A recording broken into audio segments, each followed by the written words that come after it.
안녕하십니까. 공병호TV의 공병호입니다. 당신 얼마 받고 이런 일을 해요? 당신 일당이 얼마요? 이따금 그 희한한 사람들을 만날 때가 있습니다. 자신에게 익숙한 것이 무엇인지를 은연중에 드러내고 마는 그런 경우입니다. 그들은 돈을 받지 않고서는 사람들이 좀처럼 저런 활동을 하지 않을 것이다, 이렇게 지레짐작하는 사람들이 개중에는 꽤 있습니다.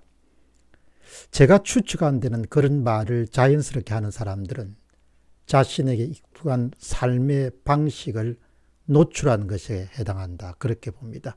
그가 평소에 어떤 활동과 관련해서 돈을 받는데 익숙하기 때문에 다른 사람들도 당연히 그렇게 할 것이다, 그렇게 보는 것이죠. 그러니까 사람들은 숨기고 싶은 일이 있을지라도 저마다 익숙한 방법, 내밀한 방법을 이렇게 숨기더라도 자신도 모르는 사이에 말을 하고 활동하면서 그렇게 살아가게 되는 것이죠. 비슷한 사례가 이번에 있었습니다. 임종석 전 청와대 비서실장은 4월 10일 날 자신의 페이스북에서 대단히 과감하고 어떤 면에서 보면 대단히 외람되고 또 어떤 면에서 보면 대단히 위험한 그런 주장을 펼칩니다. 바로 검찰이 울산시장 청와대 하명 의혹 사건, 그러니까 울산시장에 대한 청와대의 선거 개입 혐의를 이진석 청와대 현재의 국정상황실장을 불구속 기소한 것과 관련해서 이런 주장을 펴니다. 울산시장 청와대 하명 의혹 사건 혐의로 이진석 청와대 국정상황실장을 구속한 것은 이것은 잘못됐다. 울산시장 청와대 하명 의혹 사건은 명백하게도 의도적으로 기획된 사건이다. 기획된 사건이라는 것이 일종의 선거 공작이라는 것이죠. 그런데 그 선거 공작의 기획 책임자는 다른 사람이 아니라 바로 윤석열 전 검찰총장이다, 이렇게 이야기한 겁니다. 어마어마한 주장입니다. 윤석열 전 검찰총장이 울산시장 청와대 하명 의혹 사건의 기획자로서 사건을 만들었다, 이런 주장을 펼치는 거죠. 여러분 믿기십니까? 저는 도저히 믿을 수가 없습니다.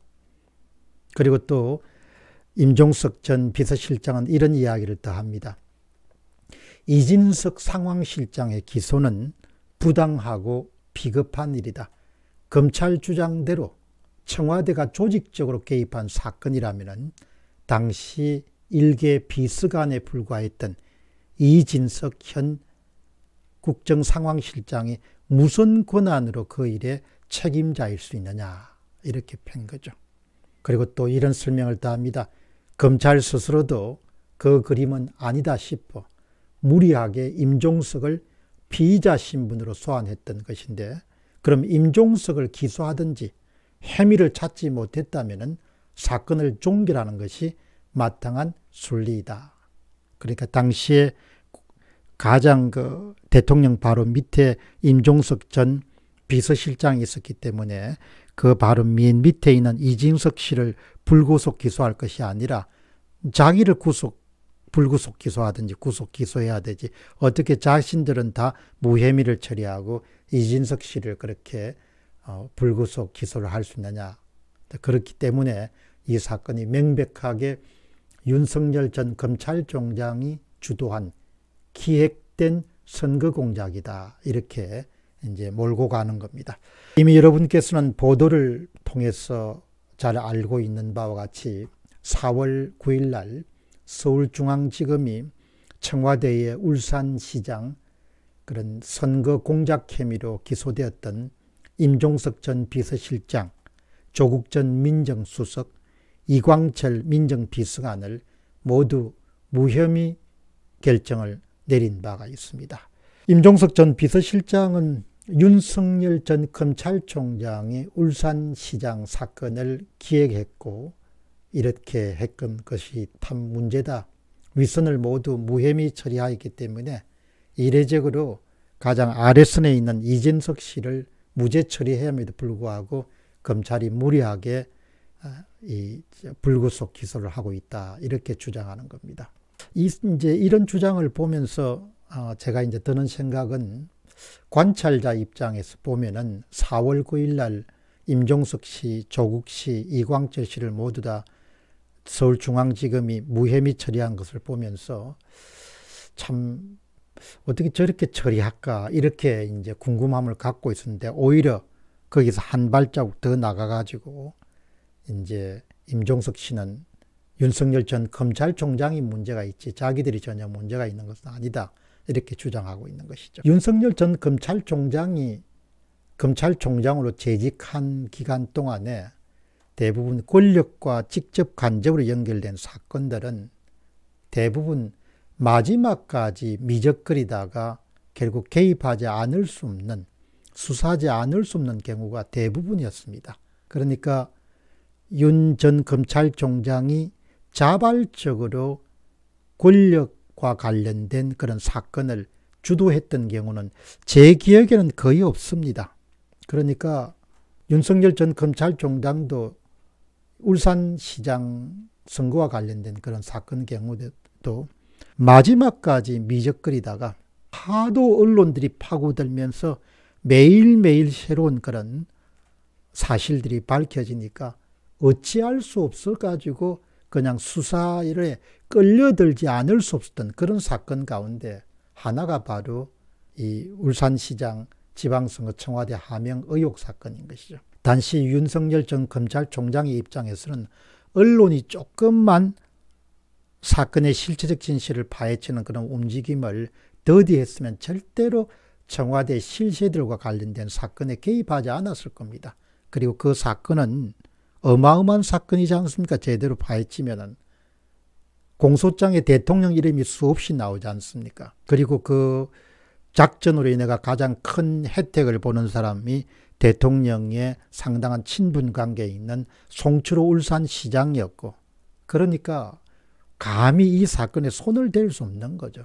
그렇지만 하도 언론이 야단을 법석을 떠니까 검찰로서는 어떻게 해볼 도리가 없었던, 끌려 들어가지 않을 수 없었던 그런 사건이죠. 이런 사건을 윤석열이 기획한 사건이다. 이렇게 임종석 전 비서실장이 주장을 보면 정말 나가도 너무 나간 주장이다. 그런 생각을 하게 되고, 보궐선거를 통해서 이제 드러난 민심에서 알 수 있듯이 이 땅에 보통 양식 있는 시민들은 586 정치인들 두고 하는 이야기입니다. 어떻게 저 양반들은 저렇게 생겼기에 저렇게 정치 공작이나 선거 공작에 능숙할 수 있을까? 그렇게 생각하시는 분들이 참 많습니다. 일종의 감탄사죠. 그리고 이제 또 한 가지는 뭐 당연하게 그러면 그게 어디서부터 그렇게 연유됐을까? 유래가 어딜까라고 생각해 볼 거 아닙니까? 자연스럽게 젊은 날부터 학생운동을 하면서 그런 정치 공작, 선거 공작하는 그런 마인드나 기술을 터득했을 것이고, 그런 뭐 능력이나 버릇이 어디 날아가겠습니까? 수십 년이 지났어 정치 권력을 장악한 다음에도 국민을 대상으로 뭐 여러 가지 종류의 그런 공작을 행할 수 있는 것이 계속 드러나는 것을 국민들이 직접 보지 않습니까? 이번에도 서울시장 선거나 이런 걸 보면은 그 네거티브 전략을 보시면은 뭐 대단하지 않습니까? 보통 사람들 머리로는 도저히 계산할 수 없는 그런 종류의 그런 선거공학이 적용이 돼 가지고 상대방을 궁지에 내몰기 위해 가지고 그렇게 작전이 펼치지 않습니까? 어느 정신 나간 검찰총장이 청와대 실세를 상대로 해가지고 그런 사건을 기획해가지고 일을 할 수 있겠습니까? 불가능한 일이죠. 그 임종석 전 비서실장은 자신의 페이스북에 글을 남겼기 때문에 그 글이 고스란히 다른 사람이 공유할 수 있다는 걸 알 겁니다. 검찰총장 울산 사건 기획설이란 것은 그건 말도 안 되는 이야기죠. 보통 사람 입장에서는. 그런데 제가 거기서 주목하는 것은 스스로가 정치 공작이나 선거 공작에 익숙하기 때문에 다른 사람을 볼 때도 그런 공작에 익숙한 방식으로 삶을 살아가고 있다고 보는 것이죠. 마치 돈을 받는데 익숙한 사람이 다른 사람은 돈을 주지 않으면은 일체 기사를 싣지 않거나 무슨 발언을 하지 않거나 이렇게 보는 거죠. 그 굉장한 오판이죠. 그게 이제 그대로 그냥 드러나 버린 겁니다. 공작을 익숙한 사람들은 세상의 모든 사람들이 자기처럼 그렇게 공작하며 살아간다고 그렇게 사람을 본 것이 그냥 들키고 만 거죠. 4월 10일 날 조선일보 사설은 다음 정부에 누가 집권하든지 간에 청와대의 선거 공작은 전면 재수사해야 된다. 그런 아주 매섭고 날카로운 칼럼을 기고했습니다. 결론 부분에 이렇게 준엄하게 꾸짖습니다. 선거 공작은 민주주의의 근간을 파괴하는 범죄다. 대통령이 탄핵당할 수 있는 사안이다. 공소장에 대통령이라는 단어가 수십 번 나온다. 울산시장 청와대 하명 의혹 사건. 네, 공소장에 대통령이 수없이 나오지 않습니까? 다음 정부가 누가 되든 이 사건을 전면 재수사해야 된다. 그리고 그렇게 될 것이다. 이 사건을 덮은 검사와 판사도 모두 수사 대상이 될 것이다. 대단히 아주 어마어마한 경고성 발언이죠. 한 번 더 정리하게 되면은 임종석 전 비서실장의 주장처럼 이 사건을 검찰총장에 기획할 만한 그런 사건은 아닙니다. 언론의 등살에 떠밀려 가지고 마지못해서 그냥 수사하지 않을 수 없었던 그런 사건이 바로 울산시장 청와대 하명 의혹 사건입니다. 그리고 세상의 대다수 사람들은 그렇게 공작에 능숙하지 않습니다. 공작은 또 그렇게 머릿속에 그릴 수도 없습니다.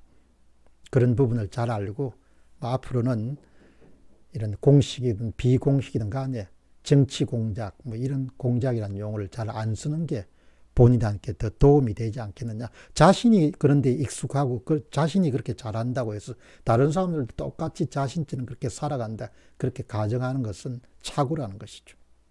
공병호 TV의 공병호였습니다. 감사합니다.